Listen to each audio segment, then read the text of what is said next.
Today I'm speaking with Tracy Peart, and this is the first kind of interview I've done on this subject, so rather than go into it myself, I'll just leave it to Tracy to tell you what she does and how she got there. Okay. Thanks, You're Eric, welcome. for having me. I can't wait for people to hear about you. We're really excited. I have a company, and it's called datingup.net. You can find us on the web. But my story, I will share with you, starts about 4.5 years ago. I was a stay-at-home mom of 4 kids and helping my husband run a business. And one day I got a knock at the door. It was late at night, and 2 police officers showed up on my doorstep. We were supposed to be to a baseball game that night, and they informing me that my husband had been killed in a car accident. And it was a shock to my system. It was something that, you see in the movies, and it always happens to the other person. It never happens to you. But having to kind of go through all of that and break the news to your kids that their father was gone and that he wasn't coming home. And at that time, it was so hard to tell my kids, because in that moment I didn't even believe it myself and went through kind of just a lot of shock and a lot of denial. Like, you're just, it comes and you're being told this news, but you can't really absorb it all. Does that sound familiar to those of you that are going through a bad breakup or a divorce? Yeah, and that's why I wanted to have Tracy come and talk to you a little bit about this, because not only can she relate, but she has a wonderful idea for dusting yourself off and getting back up. So I didn't mean to interrupt you there, but yeah, this, that is, like you say, the confusion. blindsided. Absolutely. Life has a way sometimes of throwing you these curveballs that you don't expect, and it's just kind of like with divorce or death. You see those, sometimes you just don't see it coming, okay? And it's a complete and utter train wreck or an atomic bomb or those types of things where you're blindsided and you're completely caught off guard. And then, you have to go through a heartache, and you're hurt and you're broken, those types of things. And, you go through every single phase. You go through the shock, the anger, the denial, okay, and then the grief, and then the bargaining with God and the begging and pleading. Please don't let this be real. And then you hit anger, and then you're pissed off and you want to fight. And then you kind of after a period, you're just kind of gosh, I'm feeling like I'm done, and I'm so tired of all of this. I want to just kind of give up and let it go. And then you forgive, and then you can just kind of let it go. And when you're ready to let it go and kind of have acceptance, I think you have to go through all those phases. Just like death and divorce, I went through with widowhood and being a widow at a young age.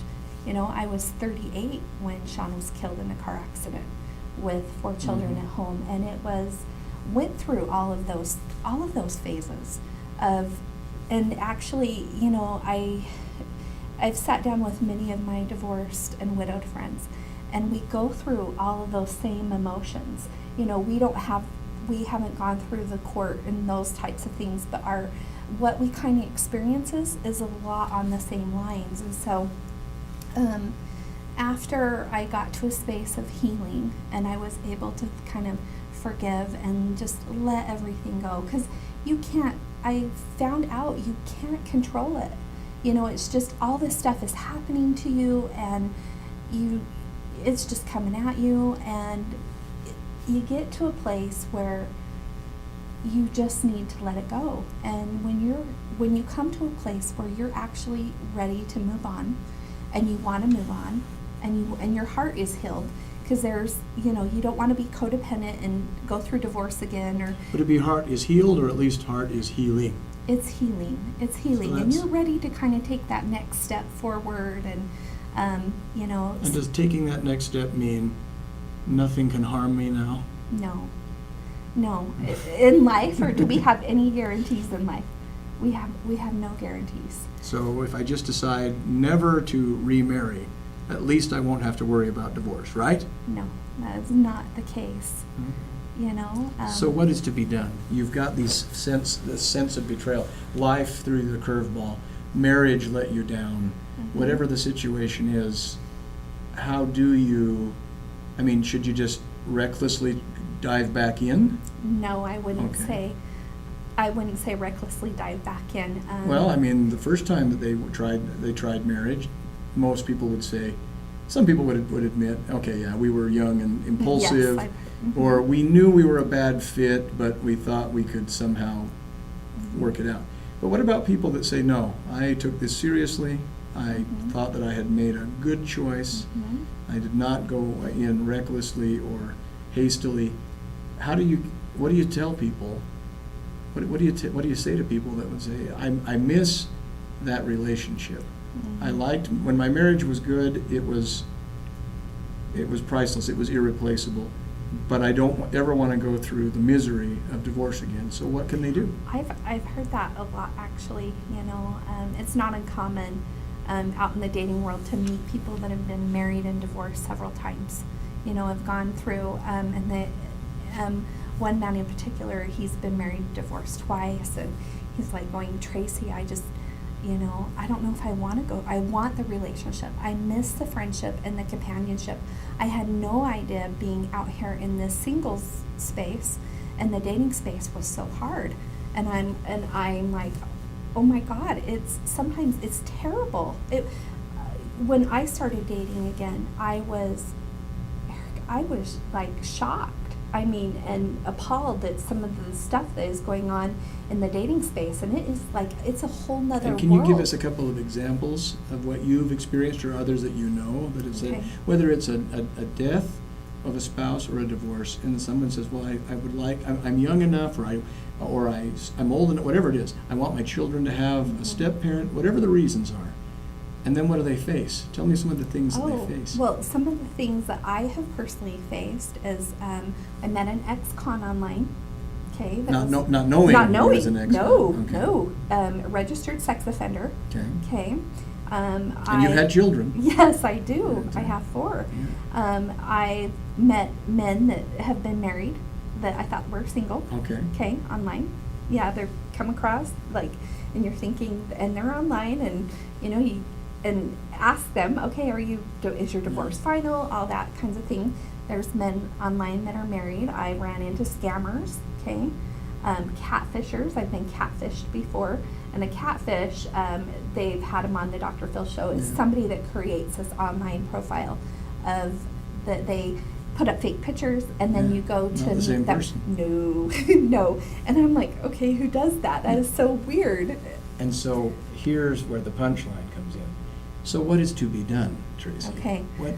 Why this doesn't sound encouraging at all. No. Well, I got to a point, the straw that broke the camel's back was when, and this is when I decided that something needed to be done to help the singles and the widows and the divorcees out there. Was the thing that I decided to do as that needed to be changed, and the dating world needs to be like wake up, kind of shaken awake. Is I had a guy steal my late husband's motorcycle right out of my garage. Okay, and when I pissed off when that happened, and I actually, because you're a motorcycle enthusiast on top of that. I love motorcycles. Yes, it wasn't just a motorcycle; it was your husband's motorcycle. It was my husband's motorcycle. It had sentimental value, Yeah. and that's when I decided something has to be done. Okay, so I closed down my late husband's business, and I started dating up, and we partnered with a background check company,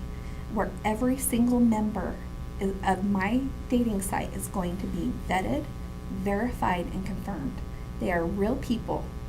They will, if they are not real and they don't have a background check, they're not allowed to join Dating Up. You know, they can go join the other sites, but at Dating Up, we are going to have, I mean, that eliminates so much of the worry, so much. There's still going to be risk, because even if you're two good people, yes, you may not be a good fit, but at least you're not, especially if you're a vulnerable person, if you know that you're a gullible man or woman, this should take a lot of the worry out. Well, it takes a playing field from down here and it completely raises it clear up here, and you're weeding out all of this. You don't have to go through. And some of the dates that I had where they weren't even real people, or went on a date with a man, okay, I was assuming he was in his 40s, met him at a coffee shop, and this 70-year-old man showed up that was my date, and his pictures online were old. Okay, he wasn't who he said he was. So, but the background checks are just the beginning. The background checks are the beginning. And so what else does Dating Up do? We're going to verify their age. We're going to make sure that there is no convicted felons on Dating Up. Okay, every single member is going to be real, and that people are who they say they are. And so it kind of is actually, I'm so excited about it because it is going to change, revolutionize dating. Did you know Dating Up is solving the #1 complaint online, and that is that people aren't real is the #1 complaint online. There, in the United States alone, there are 44 million Americans that are single. Okay, 41 million of us have tried online dating. So they're in good company. Yes, okay. The #1 complaint is that people aren't real, and if Dating Up is solving that #1 complaint by making sure that they have a background check, submitting to a background check before they can even join, then you get people that come from clear down here that aren't who they say they are, and we're raising the bar. So I believe the key to raising the bar is raising the barrier to entry. Where can people go to learn more about it or to become involved? Okay. You can visit us at www.datingup.net and find us on Facebook. Okay. Thank you so much again. This is not something that may be for everyone, but if you're in that category, if what Tracy says resonates with you, I would encourage you to give her a try. She didn't pay me to come here. No. It's just we are always opening our eyes to interesting ideas and people that can help you cope better with divorce. And I was intrigued when I heard about Tracy. It was just kind of one of those things that Brian, my assistant, happened to come across, and I knew that we needed to talk to you. So we hope to see you again sometime. I would love But that. thanks for coming in to tell us just a little bit about it. Yeah, so when they are ready to begin dating again and they want to, come check us out and find out why we're different. Thanks very much. Thank you. I appreciate it, Eric. Although this may be slightly awkward, I'm willing to do this because I couldn't conclude the time that I spent with Tracy without telling you one other thing about what Dating Up does. So I wanted to make sure you got a chance to tell people this, because it's not only the background checks that I thought were so encouraging and refreshing, but what else? Okay. Well, what I am most excited about at Dating Up, and super excited and passionate about it, is I love helping people. And I believe that the singles community, we're going to unite together. And with uniting together is going to give singles a safe place where they can come and gather. But we are going to partner up with charities across America, charities like Habitat for Humanity and Make-A-Wish Foundation, and invite singles out to these events where they can actually meet other people face to face. And when you have a platform, when you are serving and you're out there, let's say if we have a blood drive, okay, with the American Red Cross, and you see so you see a cute girl when you're ready to start a Dating Up, and you see a cute girl, and she's going to the blood drive. I want to go meet that girl. Well, and you're kind of shy and don't really want to ask her out. Yeah, it's beautiful because it gives you a chance to, if the conversation drags, you can still do something productive by helping out with the blood drive or hammering some nails.